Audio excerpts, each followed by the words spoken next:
உங்கள் தந்தி1 தொலைக்காட்சியில் தினமும் ஒரு சர்ப்ரைஸ் மாலை 6 முதல் 7 மணி வரை காணத் தவறாதீர்கள்.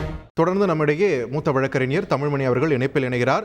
வணக்கம் திரு தமிழ்மணி, இணைப்பில் இணைந்தமைக்கு மிக்க நன்றி. இந்த உள் ஒதுக்கீடு செல்லும் என்று வந்திருக்கக்கூடிய தீர்ப்பு எவ்வளவு முக்கியத்துவம் வாய்ந்தது தமிழகத்திற்கு?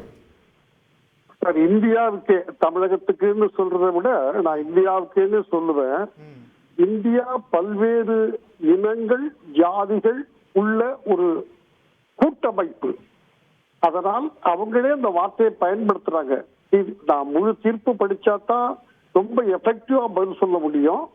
இப்ப எனக்கு தெரிஞ்ச வச்சு சொன்னா இது அடுத்த கட்டத்துக்கு எடுத்துக்கிட்டு போகும்னு சொல்றாங்க.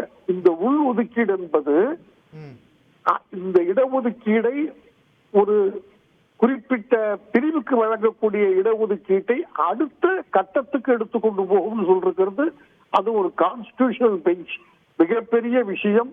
ஆனால் இது ஒரு சிறிய ஆபத்தையும் கூட அழைத்து வரும். இதை அடுத்த கட்டத்துக்கு எடுத்துக்கொண்டு போவதற்காக தொடர்ந்து வழங்கப்படுமானால் 69 என்பதும் ஆபத்துக்கு உள்ளாகும்.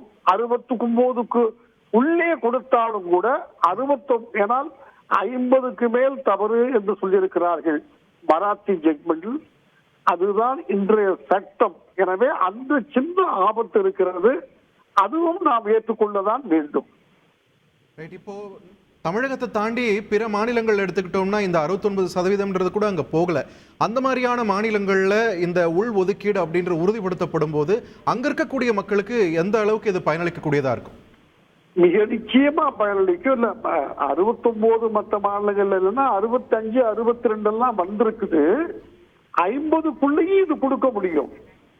ஒரு நீங்க தயவு செஞ்சு ஜாதி வாரியா பார்க்காம BC MBC schedule caste schedule ட்ரைப்னு நீங்க ஒரு லார்ஜரா பார்த்தா கூட ஒவ்வொன்றுக்குள்ளேயும் கொடுக்க முடியும். இப்ப பிசிக்கலி ஹேண்டிகேப்டு கொடுத்துருக்கோம்னா நம்ம எல்லா ஸ்டேட்லயும் கொடுத்துருக்காங்க. ஸ்போர்ட்ஸ்மேன் கோட்டா கொடுத்துருக்காங்க. இது எல்லாமே உள் ஒதுக்கீடு தான். அது எனவே இந்த உள் ஒதுக்கீடு என்பது அதனால தான் இன்ஃபேக்ட் நீட்ல அண்ணாடிஎம்கே கவர்மெண்ட்ல ஒரு 7.5% உள் ஒதுக்கீடா கொண்டு வந்து இன்னைக்கு தமிழ்நாட்டு மாணவர்கள் அதுல பிரில்லியண்டா பர்ஃபார்ம் பண்றதுக்கு அது ஒரு பெரிய காரணம்.